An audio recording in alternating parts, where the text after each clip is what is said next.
After the work of Jehovah, Jesus became flesh to do his work amongst man.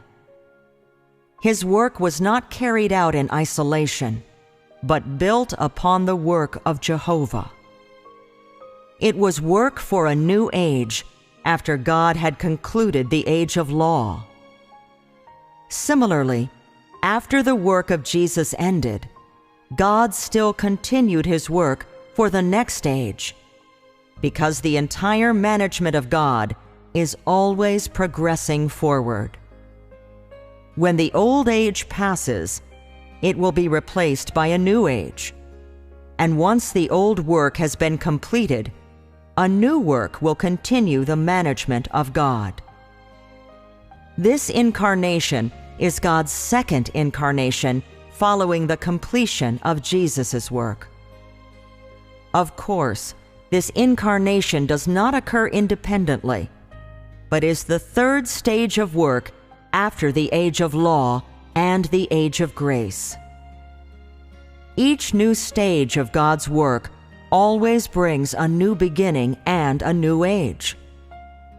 So too are there corresponding changes in the disposition of God, in his way of working, in the location of his work, and in his name.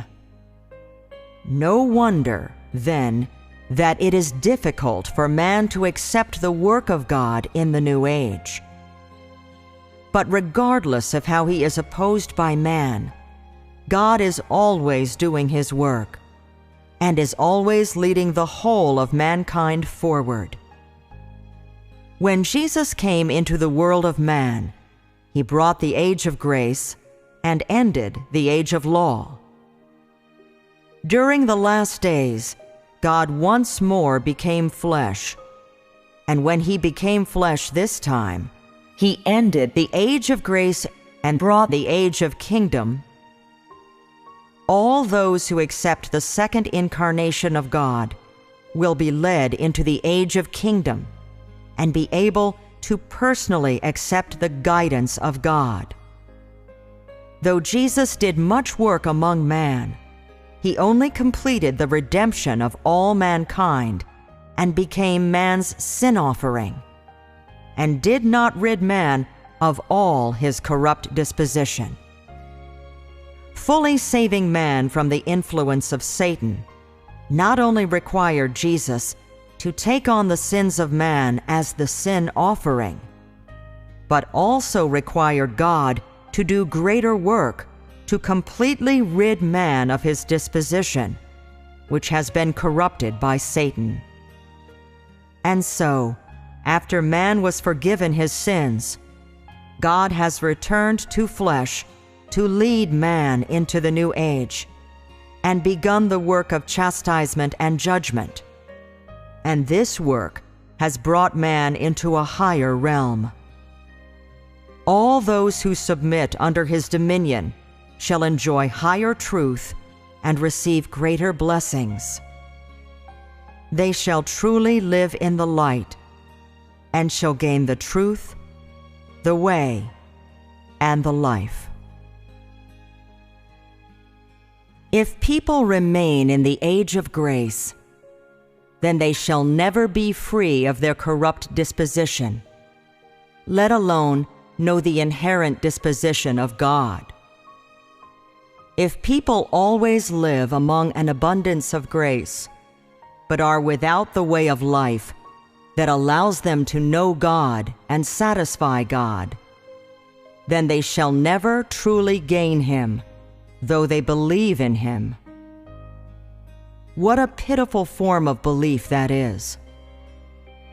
When you have finished reading this book, when you have experienced each step of the work of God incarnate in the age of kingdom, you will feel that the hopes of many years have finally been realized. You will feel that only now have you truly seen God face to face. Only now have you gazed upon the face of God, heard the personal utterance of God, appreciated the wisdom of God's work, and truly sensed how real and almighty God is. You will sense that you have gained many things that people of times past have never seen or possessed. At this time, you will clearly know what it is to believe in God and what it is to be after God's heart. Of course, if you cling to views of the past and reject or deny the fact of the second incarnation of God, then you shall remain empty-handed and acquire nothing, and ultimately be guilty of opposing God. Those who obey the truth and submit to the work of God shall come under the name of the second incarnate God, the Almighty. They will be able to accept the personal guidance of God and shall acquire more and higher truth and receive the real human life. They shall behold the vision that people of the past have never seen. And I turned to see the voice that spoke with me. And being turned, I saw 7 golden candlesticks. And in the middle of the 7 candlesticks, one like to the Son of Man, clothed with a garment down to the foot, and girt about the breasts with a golden girdle. His head and his hairs were white like wool, as white as snow, and his eyes were as a flame of fire, and his feet like to fine brass, as if they burned in a furnace, and his voice as the sound of many waters. And he had in his right hand 7 stars, and out of his mouth went a sharp 2-edged sword, and his countenance was as the sun shines in his strength. Revelation chapter 1, 12 through 16. This vision is the expression of God's entire disposition, and such an expression of his entire disposition is also the expression of the work of God when he becomes flesh this time. In the torrents of chastisements and judgments, the Son of Man expresses his inherent disposition through the speaking of words, allowing all those who accept his chastisement and judgment to see the true face of the Son of Man, a face that is a faithful depiction of the face of the Son of Man seen by John. The true face of God cannot be fully articulated using the words of man, and so God uses the expression of his inherent disposition to show his true face to man, which is to say that all those who have experienced the inherent disposition of the Son of Man have seen the true face of the Son of Man. For God is too great and cannot be fully articulated using the words of man. Once man has experienced each step of God's work in the age of kingdom, then he shall know the true meaning of John's words when he spoke of the Son of Man among the lampstands. His head and his hairs were white like wool, as white as snow, and his eyes were as a flame of fire, and his feet like to fine brass, as if they burned in a furnace, and his voice as the sound of many waters. And he had in his right hand 7 stars, and out of his mouth went a sharp 2-edged sword, and his countenance was as the sun shines in his strength.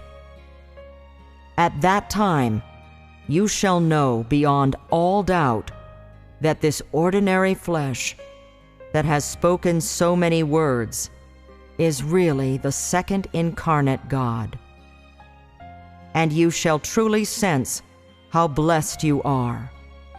and feel yourself the most fortunate. Would you be unwilling to accept this blessing?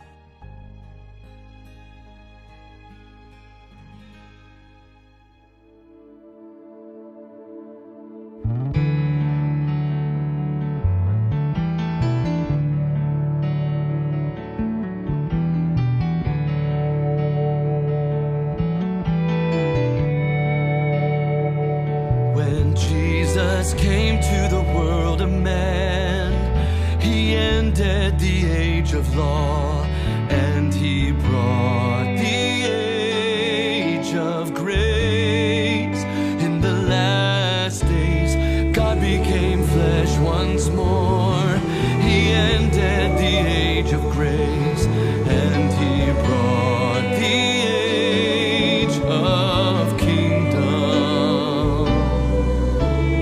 Those who accept the second incarnation of God will be led to the kingdom age and accept God's guidance.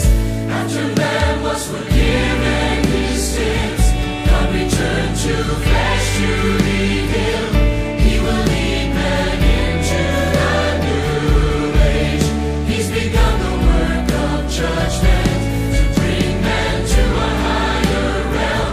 Those who submit and enjoy higher truth will receive much greater blessings. Truly living in the light, they will gain the truth, way, and life.